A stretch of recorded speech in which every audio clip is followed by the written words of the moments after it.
So like I said, there's 4 of us on the crew.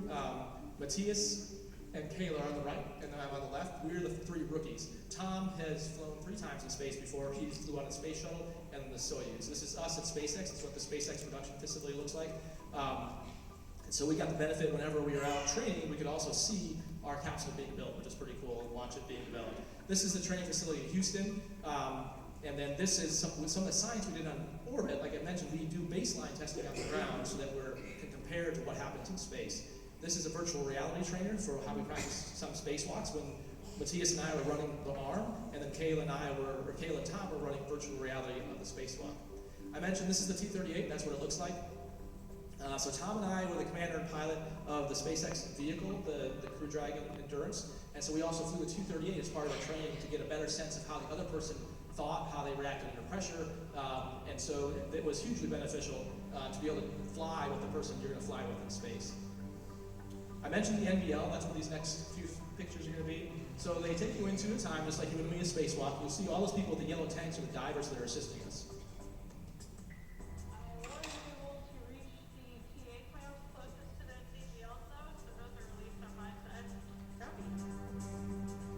And so we rehearse as much as we can in the NVL. This is a simulator out of SpaceX that looks exactly like the inside of the spacecraft. So by the time we got to launch day, honestly, it felt like we were doing another sim. And had we opened the hatch and not been in the space station, I would have not been surprised to be like, oh, just another sim. This is Suit Up Day. As the video plays, you'll see from time to time in the upper left the time to launch, but this is about 4 hours before launch. And so we're in Kennedy Space Center, and they suit us up and they pressure check the suits. Now these suits are not the same ones we do spacewalks with. These are just to go up and down in the spacecraft. And so what they're doing is making sure that the pressure is holding, that we have a bunch of spare parts there. So this is the last chance before you get the spacecraft to make sure your suit's in good condition. Because once you get the spacecraft, then if you had a problem, you'd have to abort the launch. So we do all those checks basically to not have a problem once we strap in and check out the system there. That's the crew access arm that connects the launch pad tower to the vehicle. So we go up 2 by 2. There's a bathroom back behind there that you can't see. That's what we're doing when you can't see us on the camera. Is go to the bathroom one last time, and then across the crew access arm into the capsule. All the people in black you see, those are SpaceX employees mixed in with some NASA ones, but they are the ones who are what we call the white room, and they close out the hatch. They do the final inspections on the inside of the vehicle, make sure we're all strapped in, because to make sure we are good for the launch loads, and then the seats rotate back. You can see below our legs is cargo space, and so not only is the Dragon taking us to orbit, but we're also hauling a bunch of cargo up to the space station as well. Once they close the hatch, we're still about 2 hours to launch. They still have to load the propellant, they pull the arm back, and then it's ready for launch. 5, 4, 3, 2, 1, 0. Ignition. And liftoff.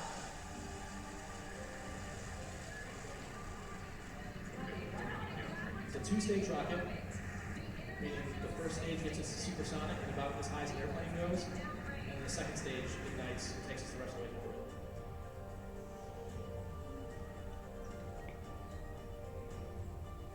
What was cool about launch is you could actually feel the vehicle throttling, and what I mean by throttling is the engines going in and out. So there's the view of the first stage, and it feels like it's 4 or 5 Gs, which means like equivalent like 4 or 5 of your friends sitting on your chest as you're going up. This is the second stage, and so when that burns out, we're in orbit. So about 8 minutes after launch, we're in orbit, and then at this point, the rocket separates from the vehicle.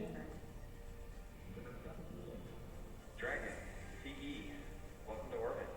Hope you enjoyed the ride from F9. Dragon will take you from here. Safe travels. So there's 2 mission control centers. MCCX is in Hawthorne, which is SpaceX, and MCCH is Houston.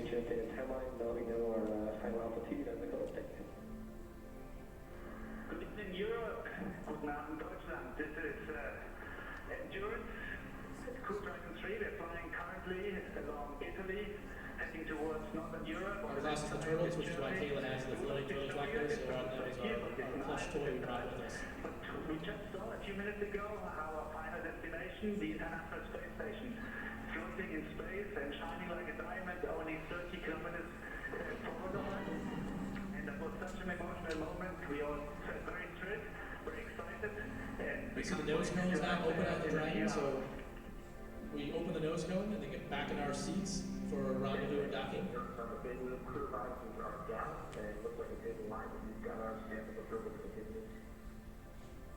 This is the docking target. You notice I said you have our stamp of approval. That was a bit of an inside joke. I had a bet with a SpaceX employee that to get a tattoo if I said the word stamp on the radio. So they did indeed. They followed through. Docking sequence is complete. Welcome to the International Space Station. So Mark's welcoming us on board. You'll be able to notice that we are kind of out of control coming out of the space station. You'll also see all those bags around. So we have stowage all over the space station. So some of the orange stuff's emergency equipment. The white bags can have everything from clothes to science equipment. You can see there's like a toolbox to the right of him. That's what that blue thing is with a bunch of ratchets and stuff. So everything is crammed full of things. And you can tell Mark is catching us and stabilizing us since we're trying to get used to zero gravity.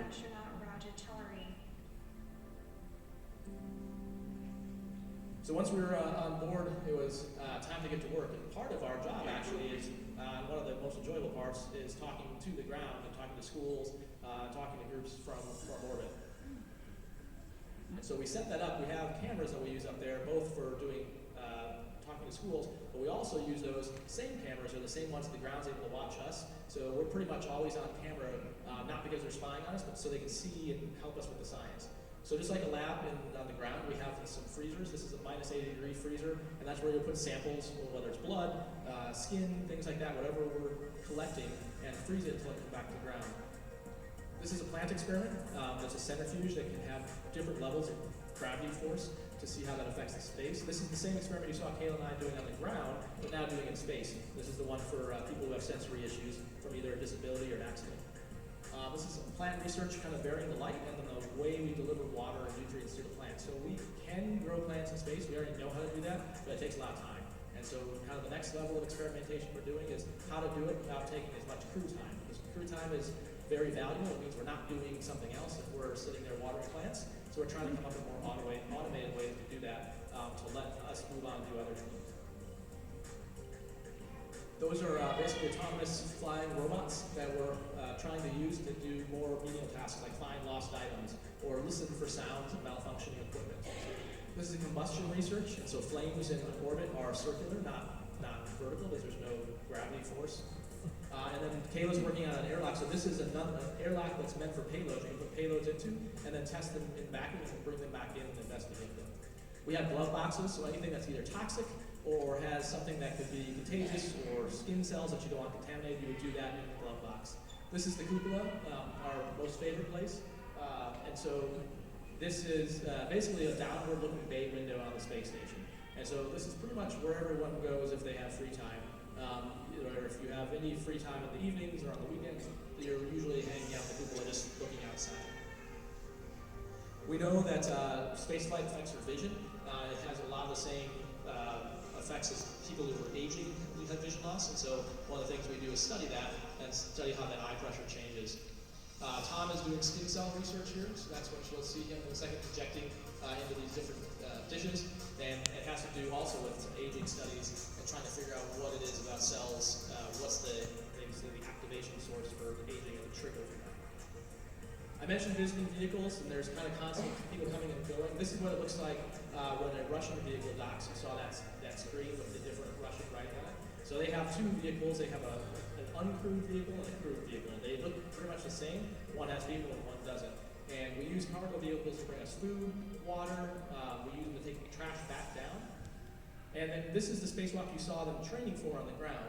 The same one we had, they had the goggles on. And now Tom and Kayla were out repairing an antenna that had failed on the space station. So those drills and the tools, they all look kind of like, it looks like a normal drill, except for the fact that the temperature swings about 500 to 600 degrees as you go from light to dark in space. And so the suit, the gloves, the tools, everything you're touching, that's what it looks like at night. So you can see the only thing that's illuminated is what's right in front of your helmet lights. All that equipment has to be able to sustain huge temperature changes as the day goes on. About 3 to 4 hours a day we work out, and so this is basically the weight room, if you will. Anything you can do with a bar or a cable exercise you can do on the space station. This is a treadmill, and then you saw earlier the bike. So we have two ways to do cardio, and it looks like she's on the wall, but she is, but that's essentially, it doesn't matter which surface you're on in space, so you just work, there's workable surfaces on all four walls. This is our shower. Matthias is obviously using it as a place to toothbrush. About once a week we'd have a group dinner, and so this is what's called a galley, and this is, we would bring, each week we'd usually have a food theme for group dinner night. Sometimes like a taco night, sometimes we had some fresh hatch chilies one time. We actually had, like I was telling the folks today, we should have had Wisconsin night because we got like a load of fresh cheese, and we milked that out for like a month. It was so good. This is another Soyuz crew that came up. They were there for a short duration, only 7 days. And then we captured a Dragon vehicle that had a bunch of science, cargo Dragon. We spent Christmas up there, so Kayla made presents. We got three-dimensional cookie decorating, so it turns out you can go up with frosting in space because it doesn't pull back down from gravity.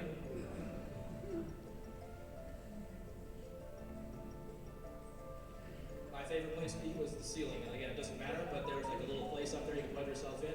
While we were there, the Russians added a module to the space station, so they actually did a spacewalk to go attach that new module with powered cable. Obviously, they don't move that fast, but a little time lapse. This is the Cygnus vehicle that Greg mentioned, I talked about earlier. This is what we bring up, the U.S. sends up to supplies, and this is Kayla and I flying the robotic arm to go catch that vehicle, grab it, and then bring it onto the space station. So that's the arm, we grapple it, and then we bring it and dock it to the space station. So Kayla's working on putting water inside a bubble that's inside another water bubble. Basically a bubble inside a bubble inside a bubble.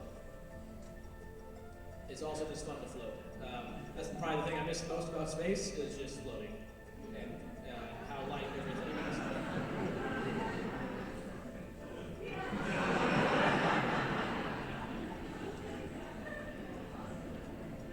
You can also play catch with your friends.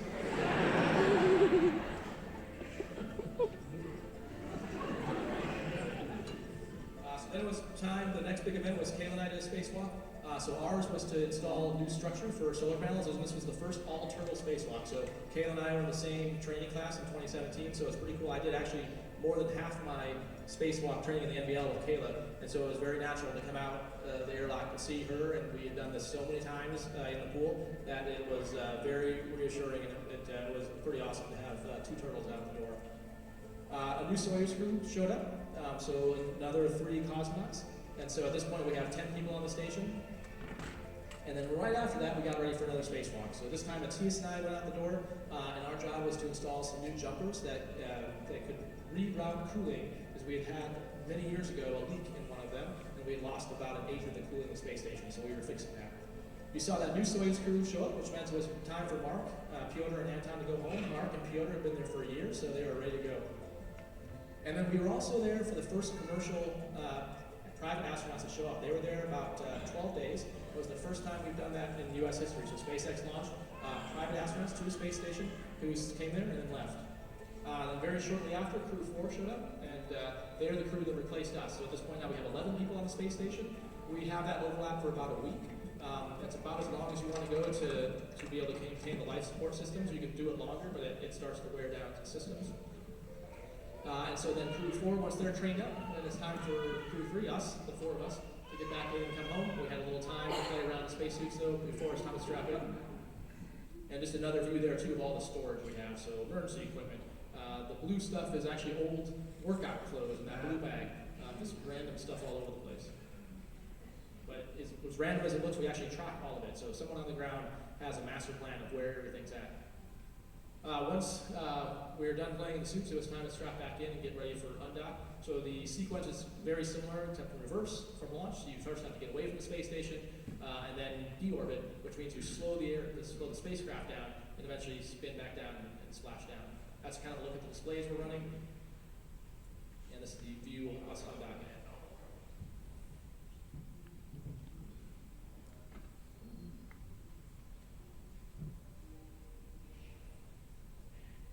The solar panels on the back side of that, that's called the trunk, that falls off before we re-enter. We jettison that, and so all that comes back is the capsule and the heat shield that is exposed on the bottom. The nose cone is still open, we'll close that momentarily. And then we had a few hours to kind of enjoy our last views of the Earth in the capsule before it's time to get back in the seats. So this is probably, I think, one of the most melancholy times of the mission because we knew that this was it in terms of seeing Earth from that view. That's the plasma starting to go by the windows. We can't hold the camera there very long because the G-forces start to push you back in the seat, but it turns into like a really pink glow, and it looks like someone throwing chunks of molten stuff outside a window. It's very cool. We land in the water in the Gulf of Mexico. In our case, it was near Tampa. There's 2 chutes that slow us down, and then 4 main chutes that open up gradually and then slow us the rest of the way. We're landing at night, which is why there's infrared imagery. And then as soon as you see us splash down, you'll see a jet ski and a boat start moving towards us. That's what hits the chutes and then pulls us onto a boat. As you can see there on your screen,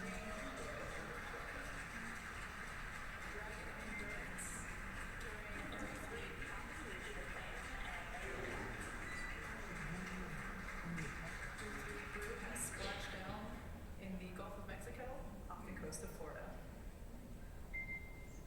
So right now, Dragon is On out. behalf of the entire SpaceX team, welcome home.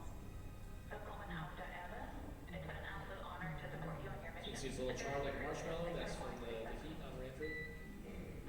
Thanks, Sarah. We're glad to be back. We're looking to take Endurance on shakedown cruise. Looking forward to watching many more flights of Endurance in the future. It was a great ride, and enjoyed working with the NASA and SpaceX team for getting us to the space station and back safely. So that same capsule is actually in space right now. So pretty amazingly, SpaceX refurbed that. So for all it looked like it's damaged, that's all designed to happen. In less than 6 months, they launched a Crew 5's up there with Endurance on a second flight right now. So it's docked to the station. Some views of Earth. So this is what it looks like as you get towards sunrise. So we see 16 sunsets at sunrises a day. Every 90 minutes we orbit the Earth. Those are the northern lights.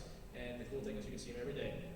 Whenever you're at the northern or southern extents of the orbit, if you have free time, you can go to the window and look out. If you're in eclipse, you'll see northern lights because there's always magnetic particles hitting the Earth.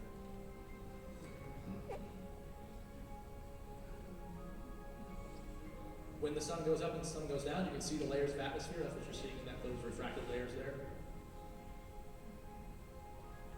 And then night is always a really cool time too. So you can see lightning basically across the globe. You can see the city lights and then dark patches of the ocean.